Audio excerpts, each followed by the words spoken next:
வணக்கம் நண்பர்களே, இந்த வீடியோவில் நம்ம பார்க்க போகிறது குலசேகர ஆழ்வார். குலசேகர ஆழ்வார் பிறந்த ஊர் திருவஞ்சைக்களம். சேர அரச மரபில் தோன்றியவர். இயற்பெயர் குலசேகரர். பெருமாளிடம் கொண்ட ஈடுபாட்டால் குலசேகர பெருமாள் என்றும் அழைப்பர். திருவரங்கத்து திருமாலிடம் கொண்ட அன்பினால் அரசை துறந்து அடியார் சேவையில் தன்னை ஈடுபடுத்தி கொண்டவர். அதற்காக அரசு துறந்தமையை தம் பாடலில் கம்ப மதயானை கழுத்தகத்தின் மீதமர்ந்து இன்பமரும் செல்வமும் இவ்வரசும் யான் வேண்டேன் என கூறுவதால் உணரலாம். இவருடைய காலம் கிபி 9ஆம் நூற்றாண்டு. வடமொழியிலும் தென்மொழியிலும் சிறந்த புலமை பெற்றவர். தமிழில் பெருமாள் திருமொழியும் வடமொழியில் முகுந்தமாலையும் இவர் இயற்றியவை. பெருமாள் திருமொழி 105 பாடல்களை கொண்டது.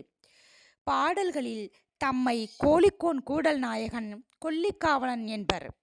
கொல்லி நாட்டை ஆண்டதாக கூறுவர். இவர் வித்துவக்கோட்ட அம்மானையும் திருவேங்கடத்தானையும் பாடிய பாசுரங்கள் நெஞ்சை நெகிழ்விப்பன.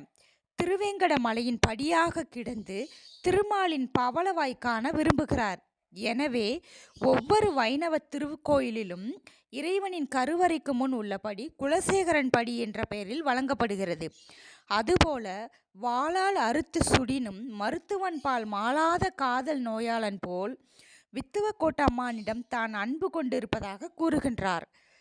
என்ன துயர் தரினும் வித்துவக்கோட்ட அம்மானே, உனையென்று எனக்கு சரணில்லை என்கிறார். திருவரங்கம், திருக்கண்ணபுரம், தில்லை ஆகிய தலங்களுக்கு மங்களாசாசனம் செய்துள்ளார். திருவரங்கத்தின் 3ஆம் மதிலை கட்டியவர் இவர் என்று கூறுவர். நண்பர்களே, வீடியோ பிடிச்சவங்க வீடியோவுக்கு லைக் பண்ணுங்கள், சப்ஸ்கிரைப் பண்ணுங்கள், உங்களோட ஃப்ரெண்ட்ஸுக்கு ஷேர் பண்ணுங்கள். நன்றி, வணக்கம்.